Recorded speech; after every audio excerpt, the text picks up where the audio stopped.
First of all सभी को हर हर महादेव, जय माता जी। मैं को रायपाल सिंह घोटाकला आपके समक्ष आपके सामने विराजमान करता हूँ और भवरा सिंह बाली को, जो कि गोडवाड़ की सबसे बड़ी जागीरदारी रही है, तो आप सभी के सामने मैं विराजमान करता हूँ, स्वागत करता हूँ हमारे भवरा सिंह बाली कौर साहब का। कौर जय साहब, माता दी। आपको जय माता जी, हर हर महादेव, आपका स्वागत है। हुक्म। तो कौन साहब, हमारे कुछ प्रश्न होते हैं, अपने लोगों को प्रश्न होते हैं, अपनी हिस्ट्री को लेकर प्रश्न होते हैं अपने लोगों के। तो उन इन्हीं के कुछ प्रश्न हैं, तो मैं आपके सामने प्रस्तुत करता हूँ। आप आगे दीजिएगा हुकुम। हुक्म तो हुक्म। पहले तो हम गॉड वॉर की हिस्ट्री के बारे में थोड़ा सा जानना चाहेंगे, फिर हम उसके बाद बाली पे आएंगे हुकुम, प्लीज। गोडवाड़ हुक्म एक एरिया है जो मेवाड़ से मारवाड़ के जो बीच में जो पोर्शन रहता है, वो एक टैक्स लेने का काम होता है, और जो टैक्स लेने का काम था वो हमारा था। और उस वक्त का ये जो उस वक्त क्या कहते थे, गोडवाड़ एरिया। और उस वक्त बाली जो था वो एकदम सेंटर पॉइंट पे आता था, जालोर के, जोधपुर के, उदयपुर के। तो उसके हिसाब से इसलिए उस बाली को गोडवाड़ के लिए मतलब कहते थे हार्ट ऑफ गोडवाड़। और हमारा निकास हुक्म जालोर से हुआ है। और नाडोल के जो महाराजा धीराज महाराव लाखन सिंह चौहान थे, उनका जो सबसे छोटा पुत्र था अजीत सिंह चौहान। वे 1231 से 1234 के बीच में बाली आए थे। और तब उन्होंने राठौड़ों से युद्ध किया। और युद्ध करने के बाद उधर बाली की नींव डाली, बाली किले की। और हुक्म उस युद्ध के अंदर जो हमारा जो रावला है, रावले के जो सामने झुंझाड़ जी हैं वापसी, उनका क्या हुआ था, कम राठौड़ों से युद्ध हुआ था, तो उसके अंदर उनका जो शव था वो किले में गिरा। और जो उनका धड़ था वो रावले के वहां पे गिरा, तो इसलिए हमारा रावला वहां पे बनाया गया। और वो युद्ध हम हारे नहीं थे। और फिर वो बाली फिर चौहानों के नाम पर हो गया। फिर हुकुम। वहां पे नींव डाली जालोर के वहां के राजा ने हुक्म। फिर उनके बेटे के बेटे दो तीन पीढ़ियां निकली, फिर जो महाराव बालाजी चौहान थे उन्होंने पूरा काम कंप्लीट किया बाली किले का। और फिर उन्होंने एक नया क्लैन बनाया चौहानों का, बालीजा चौहान। और फिर उनके नाम पे ही इसे बाली कहा जाता है। हुकुम। हुकुम। काफी रोमांचक इतिहास लग रहा है हुकुम, इस चीज को तो सुन के। और सब इसके अलावा कुछ, जैसे आपने युद्ध के बारे में बताया, कुछ इस प्रकार से कोई थोड़ा रोमांचक या ऐसा युद्ध जो लगता है देख के लोग, हाँ ये युद्ध था। हमारे जो पूर्वज थे महाराव मुंजा जी चौहान, वो काफी ब्रेव थे। और उनसे युद्ध करने के लिए जो लोग होते थे, जो राजा होते थे, वो डरते थे, वो हिचकचाते थे कि करे या ना करे। और हुक्म उनके जो काकोसा थे, उनको हमीर सिंह जो रानी का भाई था, उसने धोखे से मारा था उनको। तो वे काफी गुस्सा थे चित्तौड़गढ़ वालों से। और तभी रानी पद्मिनी का जाना हुआ बाली किले से। और जो वहाँ के जो टैक्स लेने वाले थे, उन्होंने रानी पद्मिनी को कहा कि आप टैक्स दीजिए हमें, हम आपको ऐसे आज्ञा नहीं देंगे जाने के लिए। तो रानी पद्मिनी ने कहा कि हम तो चित्तौड़ की रानी है, हम नहीं देंगे तुम्हें टैक्स वगैरह। तो बहुत बहसबाजी हुई, तो फिर मुंजा जी को बुलाया गया।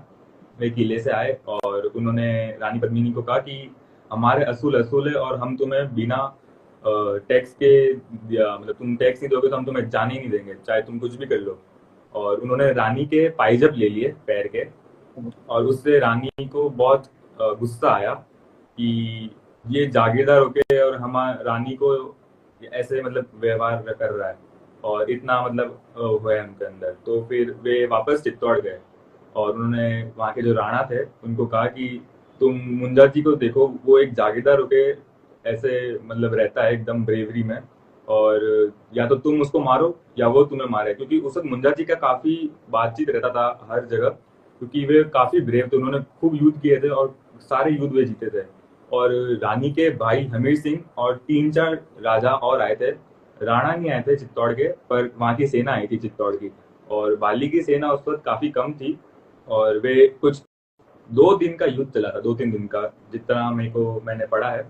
और वे मुंजा जी कुछ कर ही नहीं पाए, मुंजा जी ने सबको मारा।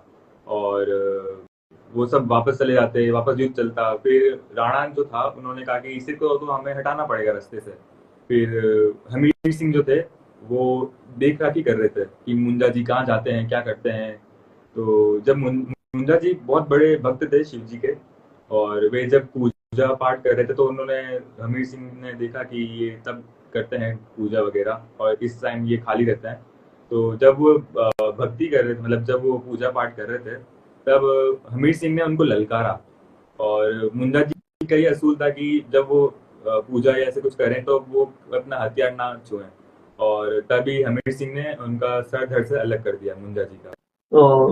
तो कौर साहब, जैसा आपने बताया कि महारानी पद्मावती जी से भी राजा वाली ने बोला कि महारानी साहब आपको कर तो किसी भी प्रकार से देना पड़ेगा, तो फिर उन्होंने इस प्रकार से उनकी बाजी मांगी। तो इस प्रकार से वो चित्तौड़गढ़ और बाली के बीच में युद्ध हुआ, हम कह सकते हैं उस होगा चीज को लेकर। होगा। ये भी चीज इंटरेस्टिंग है, जानने को मिली है। ये भी बहुत इच्छुक रहते हैं लोग इस चीज का। ये एक सीखने को मिलता है, इन चीजों से सीखने को मिलता है। और कहीं ना कहीं देखो, वो पुराना समय था, बट वर्तमान समय के अंदर आपकी नजरिए से, हमारे नजरिए से, अपने नजरिए से हमको एकता बना के रखनी पड़ेगी, बिकॉज वी डोंट सही। हैव एनी होगा। ऑप्शन। और सब मैंने सुना है कि आपको उपाधि या पदवी भी दी गई है उमराव की, वो कैसे क्या है उसके बारे में अपन थोड़ा सा हुक्म वार्तालाप करेंगे, तो प्लीज बताइए आप। हुक्म, उस समय क्या था कि जो हमारे जो बाली के थे, वे काफी शूरवीर थे। और उनकी जो ब्रेवरी देख के क्या हुआ था हुक्म, जोधपुर दरबार जो था, जो कि मारवाड़ का हेड है और उस वक्त भी था, तो वो काफी प्रसन्न हुए थे। और जोधपुर के काफी युद्धों में बाली की सेना जाती थी। और हुक्म, जो बाली किला है उसके वहाँ पे एक सुरंग है, जो ऐसा कहा जाता है वो सुरंग थे जोधपुर तक निकलती है, और ऐसा माना जाता भी है। और हुक्म वो काफी, और अभी फिलहाल में ऐसा कहते हैं कि वो अंदर से गवर्नमेंट ने उसको गिरवा दिया, अंदर धसा दिया है उसको। और उस वक्त हुक्म, पहले के टाइम पे बाली जो था वो जोधपुर का राइट हैंड माना जाता था हुक्म। और ये देख के हुक्म ये महाराव की पदवी मिली। हम्म। तो हुकुम, और सा हुकुम, आपने जैसे बताया कि आपको उमराव की उपाधि में, उमराव के साथ कुछ और उपाधि मिली हो, तो प्लीज उसके बारे में आप वार्तालाप करें। ठाकुर साहब की। हुक्म। तो हुकुम, ठाकुर साहब, तो लोगों को ये भी बताना जरूरी है कि ठाकुर एक उपाधि है जो कि हर क्षत्रिय को नहीं मिलती है। ठीक है, आजकल आधुनिकता के, मॉडर्निटी के रूप में लोग यूज कर रहे हैं, इसको उपयोग कर रहे हैं भाई, कि हम भी ठाकुर, हम ऐसा ठीक है, अपने काफी लोगों को ऑफेंड हो जाएंगे, बट लोगों को पता नहीं है ये चीजें, कि जो मेन जागीरदार होते हैं केवल उनको ही मिलती है। जैसे पूरे हमारे ठिकाने के अंदर हमें मिली है, मतलब हमारे परिवार को मिली है। हर हर राजपूत, हम क्षत्रिय हर भाई की रिस्पेक्ट करते हैं, बट उनको ये भी चीज बताना जरूरी है कि मॉडर्निटी के चक्कर में तो हर नायब ठाकुर साहब और क्षत्रियों के अलावा ये उपाधि कहीं और मिलती भी नहीं है कम। ये भी हुक्म। बताना जरूरी है लोगों को, ये भी हम्म। बताना जरूरी है। हुक्म। तो ये बहुत बातें अच्छी होगी। उसके बाद अगर आपको कुछ जैसे कुछ साका या जौहर के बारे में अगर आपके ठिकाने के अंदर हुए हो, तो प्लीज उसके बारे में अगर डिस्कस हो जाए हुक्म, तो। जो जितना मुझे याद है, जो चित्तौड़गढ़ के अंदर जो जोहर हुआ था, उसके अंदर हमारे बालीजा चौहान के भी एक थे, जो वे भी उसके अंदर भी थे, उसके अंदर ही थे, जोहर के अंदर ही, जो कम। एनुगम, कोई आपके आपके कोई ऐसे पूर्वज रहे हैं जिनसे आप खुद प्रेरणा लेते हैं, और कभी भी थोड़ा ऐसा डिमोटिवेशन से होते हैं तो उनको सोच के थोड़ा मोटिवेट हो जाते हैं, और कुछ ऐसे अब तो बताओ उनके बारे में, ताकि और भी लोग इस चीजों को सीखें। हुक्म, जो हमारे जो पूर्वज थे, महाराव मुंजा जी, मैं उनसे ही प्रेरणा लेता हूँ। जैसे कि कभी मैं बहुत ज़्यादा डिमोटिवेट हो जाता हूँ, या फिर कभी कुछ किसी छोटी मोटी बात से मैं कुछ नाराज़ होता हूँ, तो फिर मैं सोचता हूँ कि पहले के टाइम पे वो बिना कुछ सोच के अपने वंशज को बचाने के लिए और अपने क्या कहते हैं धर्म को बचाने के लिए कुछ भी करने को तैयार थे। और आज हम छोटी मोटी बातों को लेकर ये डिप्रेशन वगैरह, आजकल इतना ये लोग इसको एक ट्रेंड बना चुके हैं लोग इसको। तो मैं उनसे प्रेरणा लेता हूँ और मैं हमेशा खुश रहता हूँ। मैं मेरे पूर्वजों का सोचता हूँ, उनकी हिस्ट्री पढ़ता हूँ, मैं हमेशा खुश रहता हूँ कि पहले के टाइम पे इतने सेक्रीफाइसेस, इतनी चीज़ें निकली और इतनी चीज़ें हुई, तो अभी क्यों फालतू में छोटी मोटी बातों से लेके ये हो। बिल्कुल, तो ऐसे होने भी चाहिए हर क्षेत्र के कोई ना कोई उनके पूर्वज या कोई भी ऐसे राजा उनके लिए प्रेरणा होनी चाहिए और जो कि हैं भी। एंड हुक्म आप देख सकते हैं जैसे वर्तमान समय के अंदर आपको पता है चोरी बोल सकते हैं एक बड़ी चालाकी से लोग इतिहास चोरी कर रहे हैं। हुक्म। हालांकि पता सबको है कौन किसके पूर्वज रहे हैं, कौन किसके वंशज हैं, क्या नहीं क्या। तो इस प्रकार से आप थोड़ा सा उनके कोई ऐसा उपाय बताना चाहे कि भाई हाँ भाई इससे थोड़ा सा कुछ अपन को फायदा मिल सकता है। हुक्म, उपाय तो क्या, देखिए जो अपन का जो था हिस्ट्री वगैरह, अब वो लोग चोरी करें या छोटे मोटे लोग जो भी हैं जो कुछ भी करें, जो कि ये काफ़ी गलत चीज़ है, मगर अपन इन चीज़ों पे ध्यान देंगे तो वो तो आगे बढ़ ही नहीं रहे हैं, और साथ साथ में अपन भी उनके जैसे हो जाएंगे। अपन उनसे लड़ते रहेंगे, वो अपन से लड़ते रहेंगे, क्या मतलब निकलेगा। वो लोग सब जानते हैं, अपन जानते हैं, अपन के समाज वाले जानते हैं कि अपन क्या है, अपन का क्या हिस्ट्री रहा है। तो फिर ऐसे लोगों की अपन सुन के अपना खुद का ही टाइम वेस्ट ही करेंगे अपन। और वो लोगों का तो कुछ था नहीं हिस्ट्री, तो वो लोग यही चोरी करने का करते हैं। तो अपन तो क्या है, इनके ऊपर ध्यान दें। बिल्कुल सही बोला हुक्म आपने कि अगर उनसे ही बहस करेंगे हम तो हमारा खुद स्टैंडर्ड लो हो जाएगा। अपन का क्या रहेगा फिर स्टैंडर्ड।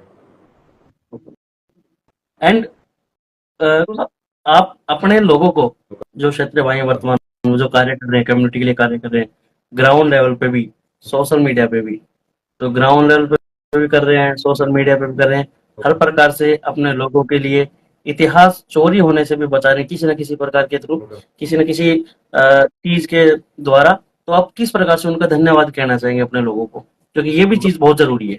हुक्म, जो पहले तो हुक्म सोशल मीडिया वगैरह होता नहीं था, और पहले गवर्नमेंट के काफ़ी ऐसी चीज़ें हुई जो लोग काफ़ी मतलब उनका मतलब सोचने का तरीका, और काफ़ी ट्रेंड निकले, तो सोचने का तरीका सबका बदला, सब धीरे धीरे राजपूतों को भूलते जा रहे थे, और उनका हिस्ट्री वगैरह, उनके सेक्रीफाइसेस, और काफ़ी ऐसी चीज़ें लोग भूलते जा रहे थे। पर हुक्म अब क्या है कि अब जैसे इंस्टाग्राम जैसी काफ़ी ये हैं ऐप्स, तो आज राजपूत जो जो हैं अपन के राजपूत भाई, वो लोग ने अकाउंट बना के एडिट्स डालते हैं काफ़ी महान महान योद्धाओं के, और उनके हिस्ट्री के बारे में बताते हैं, और काफ़ी ऐसे हैं जो अपने ठिकानों के लिए अकाउंट बना के रखते हैं और अपने हिस्ट्री बताते हैं, और काफ़ी गर्व से बताते हैं, और काफ़ी वो ट्रेंड होता है, और वो काफ़ी अच्छे तरीके से भी बनाते हैं, और इस वजह से काफ़ी आगे भी बढ़ रहा है ये चीज़, और ऐसे लोगों को और पता भी पड़ रहा है कि ऐसा था हिस्ट्री, क्योंकि अब की जनरेशन तो इतना पता है नहीं,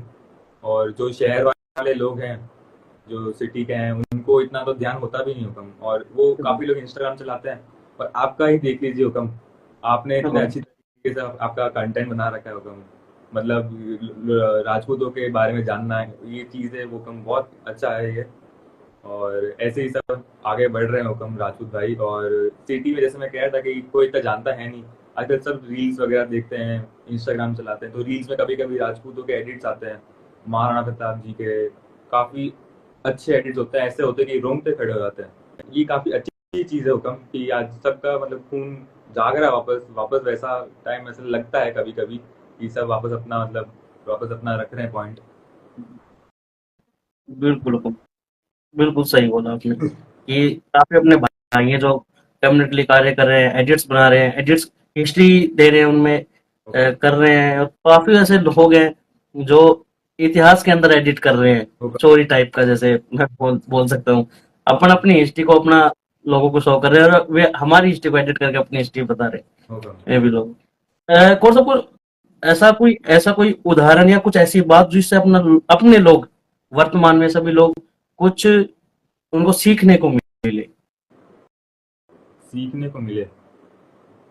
या आपका मतलब समझा नहीं। पर्सनल है बताना चाहो बताओ वरना आपकी मर्जी है।